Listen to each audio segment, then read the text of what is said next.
Next is kinetic energy. Kinetic energy is the energy that a body possesses due to virtue of its motion. Kinetic energy को mathematically K is equal to half mv square से represent किया जाता है. If an object is moving, then we can say it is capable of doing work because it has energy of motion or kinetic energy.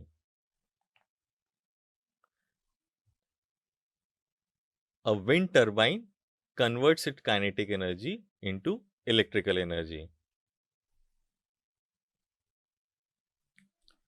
अब हम kinetic energy and work के बीच में जो relation है उसको पढ़ेंगे. इसे वर्क एनर्जी थ्योरम कहते हैं.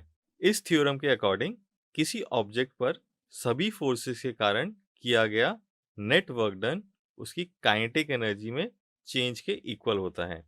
यानी work is equal to final kinetic energy minus initial kinetic energy.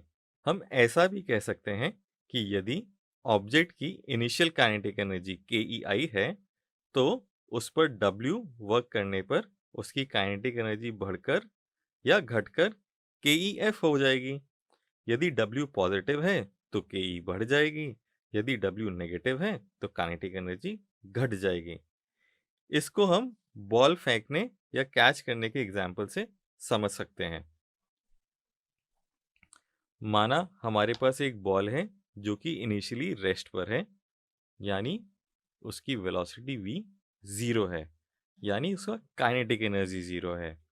अब हम इस पर फोर्स लगाते हैं जिसके कारण यह डिस्प्लेस होती है, अर्थात किया गया वर्क w ग्रेटर देन 0 हो तो इससे बॉल की वेलोसिटी बढ़कर v हो जाती है.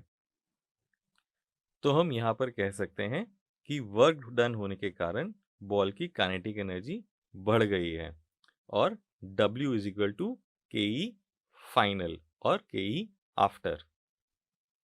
नेक्स्ट एग्जाम्पल में माना कि एक बॉल वेलोसिटी v से मूव कर रही है और हम इस पर एक फोर्स F उसकी मोशन के ऑपोजिट डायरेक्शन में लगाते हैं, जिसके कारण यह बॉल डी डिस्प्लेसमेंट के बाद रुक जाती है, अर्थात work done will be negative.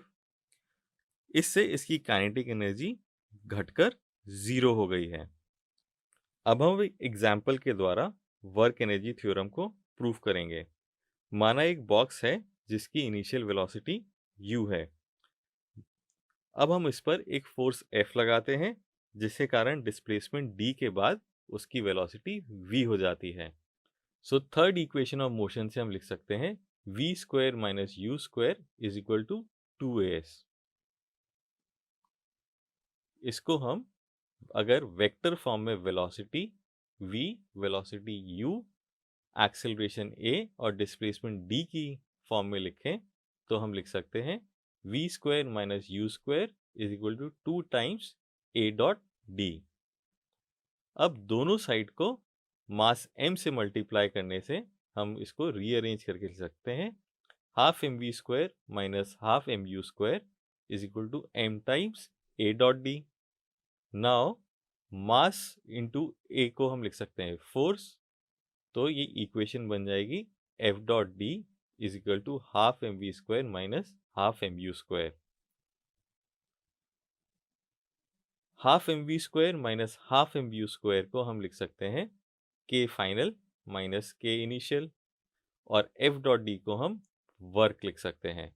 तो इससे हम कह सकते हैं कि change in kinetic energy is equal to work done.